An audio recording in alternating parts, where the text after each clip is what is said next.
Most hidden gems lists are just 6 store pages read out loud. This one is an argument. These 6 games sit between 93 and 99% positive on Steam, and they all win the exact same way, a way the billion-dollar studios structurally cannot copy. By the end you'll have a single rule that explains every score on this list, and tells you which of the 6 is actually for you. And I'm here to keep us honest. A recommendation that won't name who should skip a game is an ad, not a review, so every pick gets its avoid if out loud. One more reframe before we start. Most of these aren't obscure because they're bad or unknown. They're precise. That's a different thing, and it's the whole point. Here's the slate. 6 games, 6 genres, prices from $3 to $25, none of them new. Notice the ratings column clearing 90% on a real review count is rare air, and all 6 do it. Look at the spread in plain numbers though. The audience that found these 6 varies by roughly 7 times, from 12,000 reviews to nearly 80,000. Same quality tier, wildly different reach. So a high score here is not measuring how good in the abstract. It's measuring how cleanly the game matched the people who actually bought it.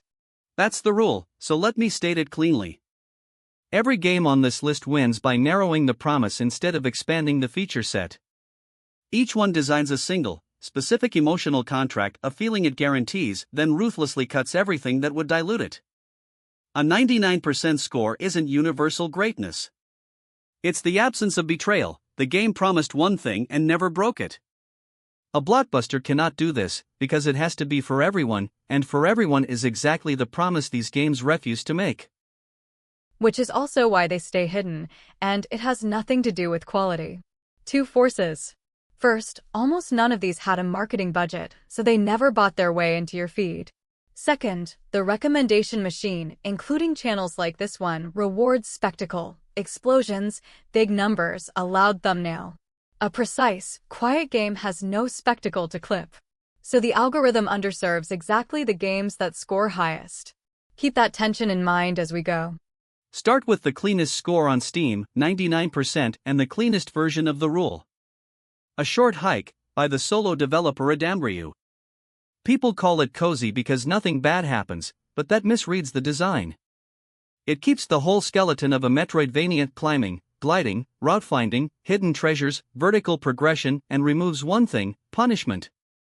It converts the genre's core question from "can I survive this?" into "can I reach that yet?" Same curiosity engine, the failure removed. And that's the craft worth stealing. In most games, traversal is the tax you pay between the fun parts. Here, the movement is the reward. The gliding and updraft hopping feel good enough that getting there is the point, so the designer never needs a combat loop to motivate you. The whole thing is 2 hours. It ends on purpose, before the loop can wear thin. That's not a small game, it's a disciplined one. The honest catch, that 99% is partly self-selection. If you measure games in hours per dollar, 2 hours for $8 will sting, and the few non-positive reviews almost all say exactly that. People who'd hate a short game mostly don't buy it, so the score is real, but it's the score of a pre-filtered audience.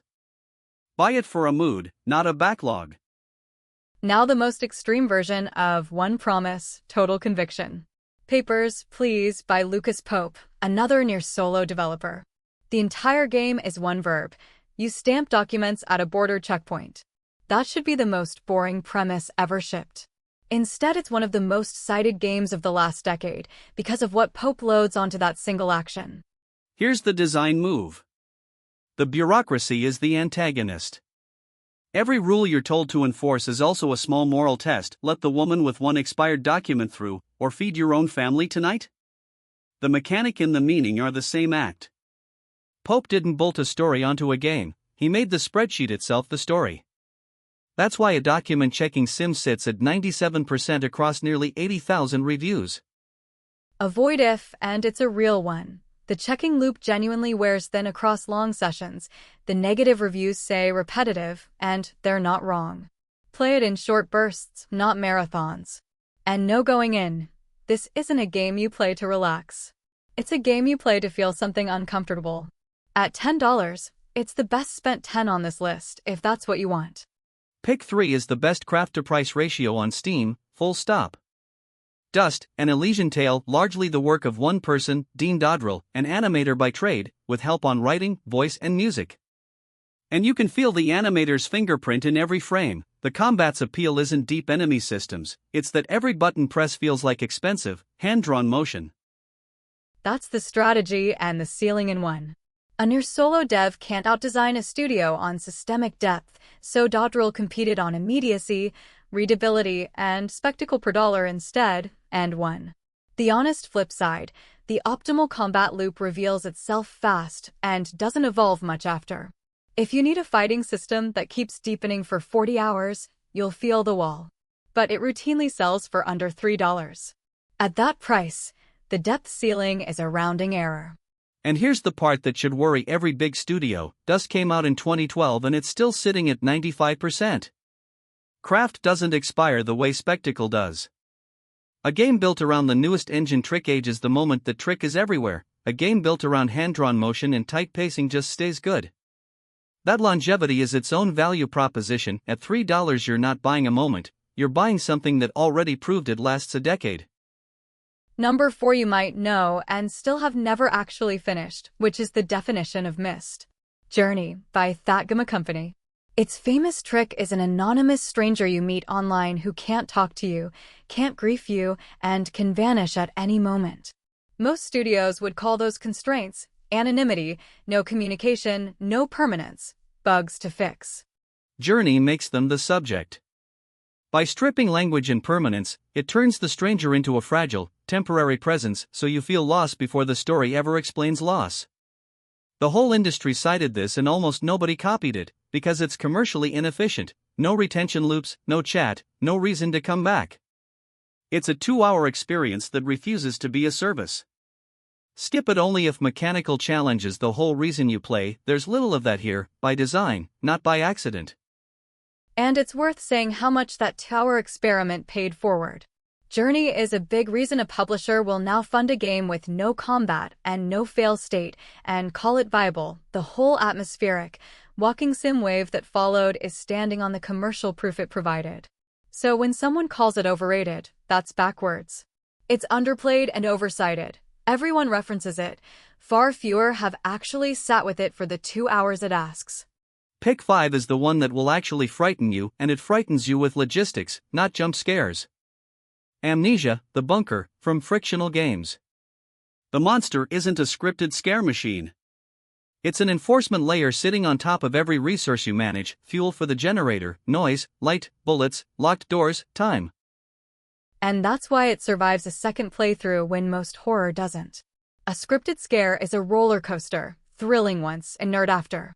The bunker is a tension system, a semi-open space, a threat that reacts to you, and several valid ways through, so dread comes from knowing every practical solution creates a new risk. The avoid if is built into the design.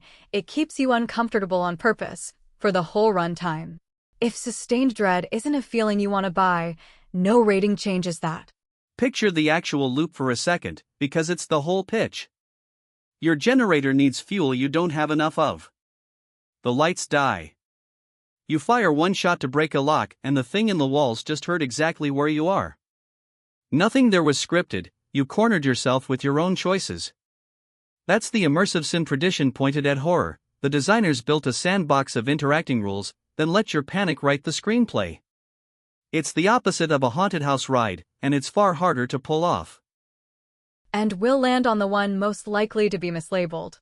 Love is All Around, by Antony. By far the largest audience here at 46,000 reviews. People file it under cozy, but mechanically it's a full-motion video romance, live action footage, and branching choices, not a life sim. And here's the market red, because it's the sharpest on the list.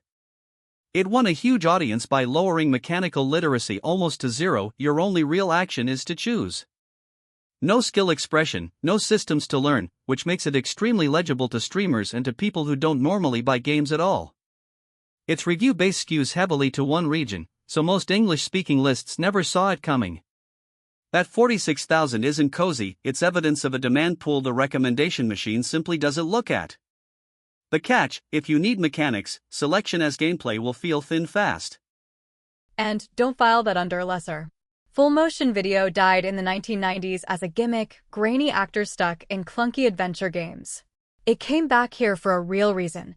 Choice-based, low-literacy design is almost perfectly built for the streaming era, where the audience wants to vote in the chat, not watch someone grind execution. Love is All Around didn't get lucky with 46,000 reviews. It read where attention actually moved and met it. So zoom back out. 6 games, 6 genres, and 1 rule under all of them. They narrowed the promise, designed a single emotional contract, filtered for the people who wanted it, and cut everything that would betray it. And notice there are really 2 ways to do it. Some narrow by subtraction, a short hike and journey win by removing things, punishment, language, permanence, until only the feeling is left. Others narrow by concentration, papers, please in the bunker take 1 single act and load it with so much weight it carries the whole game. Subtract, or concentrate. Either way, the move is refusal, the discipline to not add the thing everyone expects. And that's the takeaway whether you make games or just buy them. As a player, stop reading a high score as this is for everyone, read it as this is intensely for someone, and your only job is to check whether that someone is you.